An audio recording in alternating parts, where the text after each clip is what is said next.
Mata saya melihat ke sekitar yang memang sudah berantakan akibat proses penggusuran dan penebangan pohon. Sampai akhirnya ada satu momen yang gak pernah saya lupakan. Untuk pertama kalinya dalam hidup, saya benar-benar melihat. Dari balkon, terlihat jelas area kebun binatang mini itu. Tepat beberapa meter dari mes saya, ada kandang kuda. Dari atas, saya mulai melihat sesuatu yang aneh nih. Di bawah salah satu kuda, ada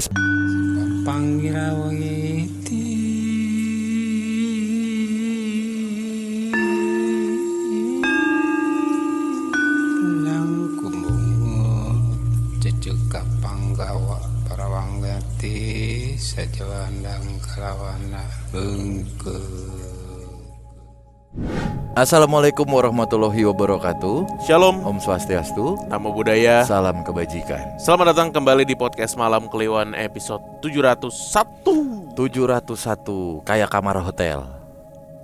Oh ya, Ya biasa kan? lantai 7. 701 gitu. Iya, Ya, lantai 7. identik banget coy. Kamar 1. Iya bener. Ya itulah pokoknya ya. Nggak mungkin angkot kan? Nggak ada. Yuk naik angkot 701, nggak mungkin. Kayaknya 610, 710 kayaknya ada deh.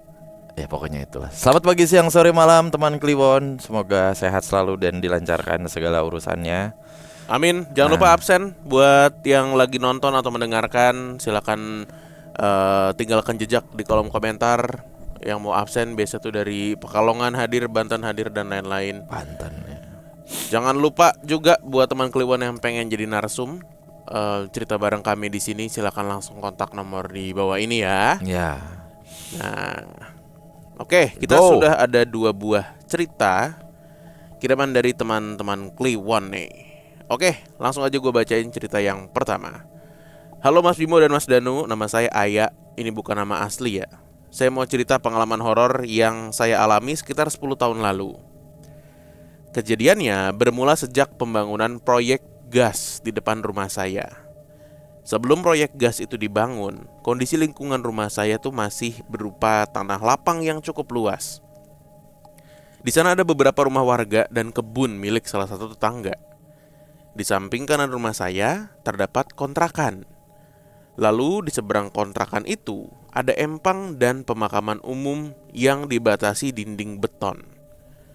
Kejadian mulai terasa aneh sejak proses perobohan rumah-rumah, penebangan pohon-pohon, dan maaf ya, pengangkatan serta pemindahan jenazah di TPU karena area proyek tuh ingin diperluas. Saat itu usia saya sekitar 9 tahun. Siang hari, tepat saat azan zuhur berkumandang, saya sedang bermain di salah satu warung sambil minum es plastik. Mata saya melihat ke sekitar yang memang sudah berantakan akibat proses penggusuran dan penebangan pohon. Sampai akhirnya ada satu momen yang gak pernah saya lupakan. Untuk pertama kalinya dalam hidup, saya benar-benar melihat salah satu dari mereka. Tanpa sengaja, saya melihat sebuah kepala hitam, gosong, dengan mata yang melotot ke arah saya dari atas pohon rambutan besar yang belum ditebang. Beberapa detik kami saling menatap. Saya hanya bisa diam sambil bergumam dalam hati. Ya ampun, ternyata wujud mereka begini ya. Wajahnya sebenarnya seperti bapak-bapak berusia 40 tahunan pada umumnya. Yang membedakan adalah wajahnya yang gosong dan hitam pekat. Beberapa hari kemudian, proses penebangan pohon dan perataan tanah masih berlangsung. Sekitar pukul 2 siang, saya ikut nenek ngaji di rumah salah satu tetangga. Seperti anak kecil pada umumnya, saya minta uang jajan sama nenek. Namun bukannya kembali ke tempat nenek setelah jajan, saya malah bermain di area gusuran proyek itu lagi. Pandangan saya tertuju pada pohon ceri yang saat itu belum ditebang. Karena buahnya terlihat lebat, saya memanjat pohon itu sendirian, memetik buahnya, lalu memakannya di atas pohon. Setelah puas, saya melihat nenek sudah selesai ngaji dan akhirnya ikut pulang sama beliau. Kejadian aneh ini justru terjadi besok harinya. Saat hendak berangkat sekolah, tiba-tiba badan saya meriang. Akhirnya saya izin gak masuk sekolah. Selama sakit, ibu hanya memberi obat warung karena biasanya saya akan sembuh sendiri. Namun setelah 3 hari, kondisi saya tetap lemas dan demamnya tuh naik turun. Karena tidak kunjung sembuh, nenek menyuruh saya pergi diurut. Sore hari setelah asar, saya mulai diurut. Anehnya, setiap bahu kanan saya disentuh, rasanya tuh sakit luar biasa. Setelah selesai diurut, tukang urut bertanya, "Habis main di mana, Neng?" Ini ada kakek-kakek ngikut, sambil dia nepok-nepok bahu kanan saya. Karena kondisi badan masih lemas, saya nggak jawab apapun. Malam sebelum tidur, ibu menghampiri saya dan menanyakan keadaan saya. Syukurnya saat itu badan saya sudah mulai membaik. Namun setelah itu ibu bilang, "Udah ya, jangan main ke pohon ceri lagi. Kamu tahu sendiri, pohon-pohon lagi ditebangin." Saya langsung kaget tuh. Ibu melanjutkan, "Kamu sadar gak? Tadi pas diurut tuh kamu jerit-jerit, tapi suaranya kayak kuntilanak." Entah dari mana ibu tahu kalau saya sempat manjat pohon ceri. Saya juga gak berani bertanya lebih jauh karena takut malah dimarahin. Sekitar sebulan kemudian, kondisi proyek mulai terlihat lebih rapi. Beko dan alat berat terus beroperasi meratakan tanah. Perlahan mulai terdengar kabar dari mulut ke mulut bahwa proyek itu sedang mencari tumbal. Nenek berkali-kali mewanti-wanti saya supaya nggak bermain di sana lagi. Namun karena saya anaknya cukup bandel, kadang saya masih datang hanya untuk melihat alat-alat berat bekerja. Sampai akhirnya saya mengalami kejadian yang hampir merenggut nyawa saya sendiri. Pagi itu sekitar pukul 7, saya bermain lagi di area proyek bersama teman-teman. Saat itu beberapa alat berat sudah mulai beroperasi. Ketika kami sedang asik bercanda, tiba-tiba salah satu alat berat itu bergerak lurus ke arah kami. Dalam keadaan panik, kami langsung lompat ke samping yang penuh batu-batuan. Akibatnya kami semua luka-luka. Namun ada satu hal yang sangat mengherankan.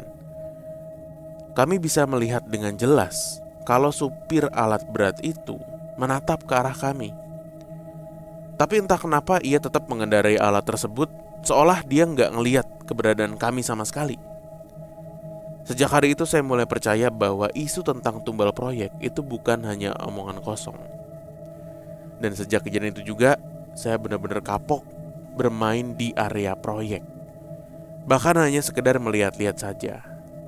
Sekian.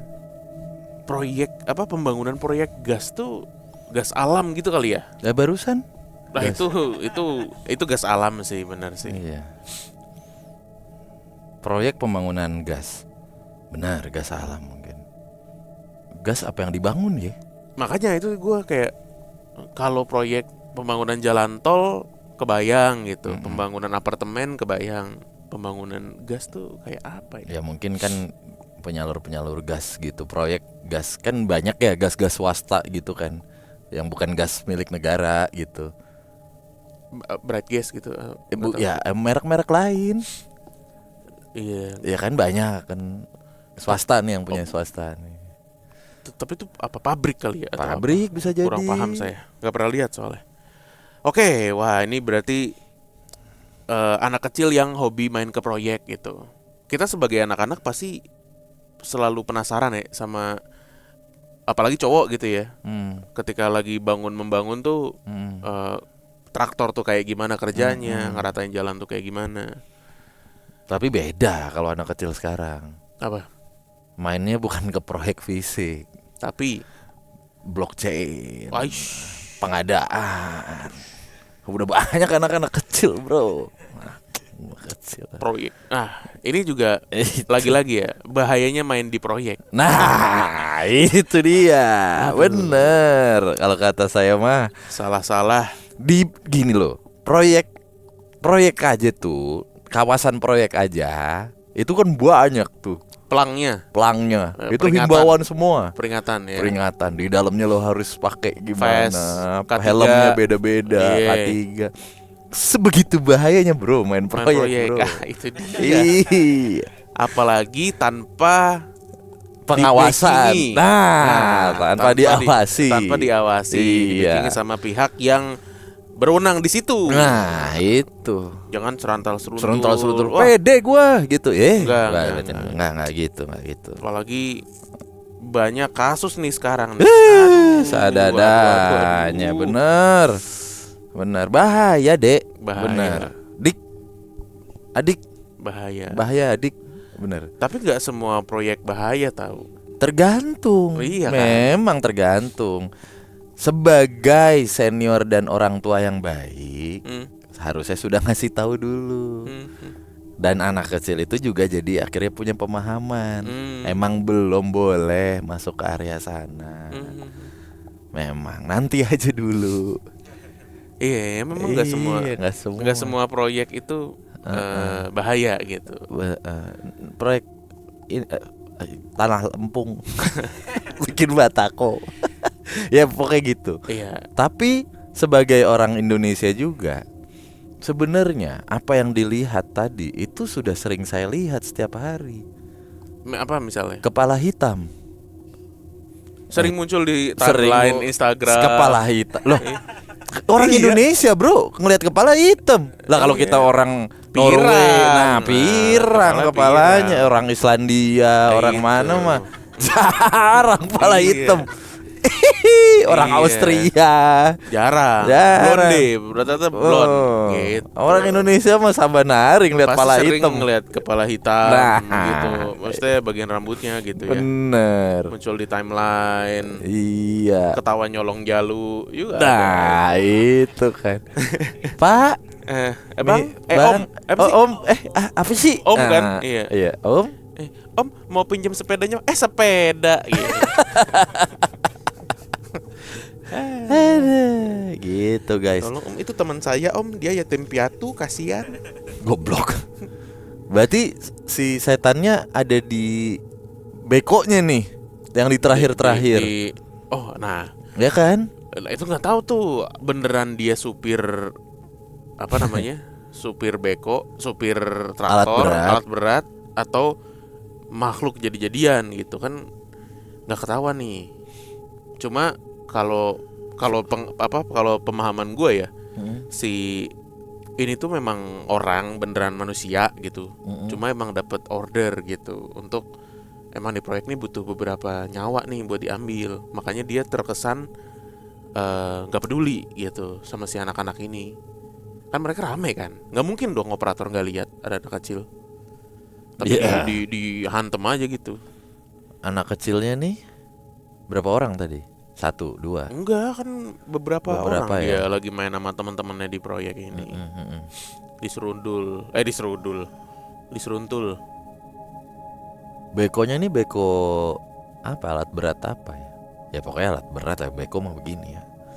Beko kan merek ya? Beko merah. Iya. Benar. Ya maksudnya alat berat yang kayak gimana? Komatsu. Maksud lagi. Wis azan dul, wis komatsu. Nah itu dah. Yuhu. Lucu banget tuh. Mana lagi ya? Assalamualaikum Bang Bimo dan Bang Danu. Saya Yuda dari Cirebon. Cerita ini terjadi di tahun 2012 saat saya masih bekerja di salah satu hotel bintang 5 di Malaysia. Hotel ini berbentuk resort di tengah bukit yang ditata sedemikian rupa oleh pemiliknya sehingga menjadi tempat yang indah dan penuh fasilitas mewah. Di sana ada 3 hotel, padang golf, dan kebun binatang mini. Lalu juga banyak tuh fasilitas lainnya dalam satu kawasan bukit besar itu. Tapi seindah-indahnya resort di tengah bukit, ya tetap aja dasarnya hutan. Kalau malam, suasananya tetap serem. Cerita bermula saat saya masuk shift malam. Shift malam di sana tuh mulai jam 11 malam. Oh iya, saya mau cerita sedikit soal tempat tinggal saya di Malaysia. Dari pihak hotel, saya dikasih mes yang lumayan besar, 2 lantai dan dihuni oleh 6 orang dari berbagai negara. Indonesia, Filipina, dan Thailand. Saya tidur di lantai 2, tepat di sebelah loteng yang cukup luas. Setiap hari kami dijemput mobil khusus dari hotel karena jarak dari mes ke hotel memakan waktu sekitar 15 menit. Lokasinya berada di sisi bukit yang berbeda. Malam itu sekitar jam 10 malam sebelum berangkat, saya sempat bikin mie instan dan kopi lalu duduk di balkon. Perlu diketahui juga, tepat di samping mes kami ada kebun binatang mini. Jadi sebenarnya kami cukup beruntung dapat lokasi sebagus itu. Sambil makan mie, kejadian mistis mulai terjadi. Dari balkon, terlihat jelas area kebun binatang mini itu. Tepat beberapa meter dari mes saya, ada kandang kuda. Dari atas, saya mulai melihat sesuatu yang aneh nih. Di bawah salah satu kuda, ada sepasang mata besar berwarna merah menyala yang sedang menatap ke arah saya. Dalam hati saya langsung berpikir, hah? Apa tuh? Kuda kan matanya nggak nyala. Kalau itu ada anak kuda, kok bulunya lebat banget ya?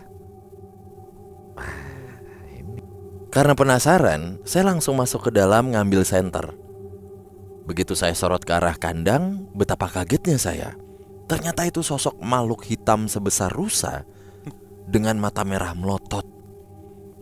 Saat terkena cahaya senter, makhluk itu langsung lari ke arah hutan di seberang jalan mes kami. Alhamdulillah waktu itu gak terjadi apa-apa. Gak lama kemudian, dari atas saya melihat mobil jemputan mulai naik untuk menjemput staf lain yang rumahnya berada lebih atas lagi. Saya langsung turun dan menunggu di shelter. Kebetulan malam itu ada 4 orang lain yang juga masuk shift malam. Ada Mark, Ulysses, Burnes, dan Christian. Semuanya orang Filipina. Sambil menunggu kami ngobrol-ngobrol santai. Sampai akhirnya kami sadar kalau di ujung shelter ada 1 orang lagi yang ikut nunggu. Sepertinya perempuan lokal. Dia memakai seragam housekeeping dan dari tadi cuma diam sambil natap lurus ke arah hutan di seberang jalan. Kami gak terlalu memikirkannya. Mungkin dia gak bisa bahasa Inggris jadi susah membaur. Gak lama kemudian mobil jemputan datang. Mobilnya itu seperti truk yang bagian belakangnya sudah dimodifikasi jadi semacam karavan terbuka. Kami semua naik ke mobil, tapi tiba-tiba saya sadar. Loh, kok cewek itu gak ikut naik? Saya langsung mengetuk kaca sopir sambil bilang, "Cik, kejap nih, ada 1 orang belum naik aja." Lah, dia nulis gini bro. Sopirnya malah menjawab, "Mana ada orang lagi? Dalam daftar cuma 5 orang dari sini yang masuk kerja." Saya langsung diam. Mobil pun mulai berjalan. Dari belakang, saya masih melihat perempuan itu berdiri di sana. Lalu beberapa meter setelah mobil bergerak, tiba-tiba dia menoleh. Matanya berubah menjadi besar dan merah menyala sambil menatap ke arah kami dengan senyum menyeramkan. Saya langsung memalingkan wajah sambil berdoa dalam hati. Bulu kuduk saya langsung merinding gak karuan. Dalam pikiran saya cuma satu, jangan-jangan dia yang tadi ada di kandang kuda. Di tengah perjalanan saya kembali melihat sesuatu yang aneh. Dari kejauhan terlihat seekor macan putih yang ukurannya sangat besar. Mungkin setinggi kuda kali ini, berjalan di pinggir jalan. Lalu posisinya semakin dekat, tepat di samping kami, di samping mobil kami tepatnya. Orang-orang zaman dulu bilang, kalau melihat macan putih biasanya akan dapat rezeki tak terduga. Tapi saya yakin itu bukan macan sungguhan, karena ukurannya terlalu besar dan suasananya terasa gak biasa di sini. Sudahlah, saya mencoba gak terlalu memikirkan semuanya. Pikiran saya masih terpaku pada sosok perempuan di mes yang tadi. Sekitar 15 menit perjalanan, akhirnya kami sampai di hotel. Dan kalian tahu apa yang terjadi saat saya membuka loker? Saya langsung kaget sambil melihat kanan kiri memastikan gak ada orang yang memperhatikan. Di dalam loker saya ada sebuah kalung emas rantai yang cukup berat. Waktu itu saya sempat menimbangnya di dapur hotel, beratnya sekitar 176 gram.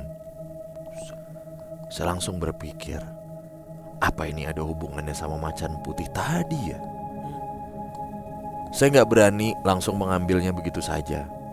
Kalung itu saya simpan dulu, berharap ada orang yang merasa kehilangan. Lumayan kalau ternyata memang rezeki buat saya. Tapi sampai beberapa hari gak ada satupun orang yang mengaku kehilangan. Karena penasaran, saya pergi ke pasar untuk mencoba menjualnya dan memastikan apakah emas itu asli atau tidak. Saat saya masuk ke toko emas, pelayan di sana bilang kalau mereka gak bisa membeli tanpa surat-surat resmi. Tapi dia menyarankan saya pergi ke pengepul emas di sebuah toko kecil yang dijaga bapak-bapak setengah baya.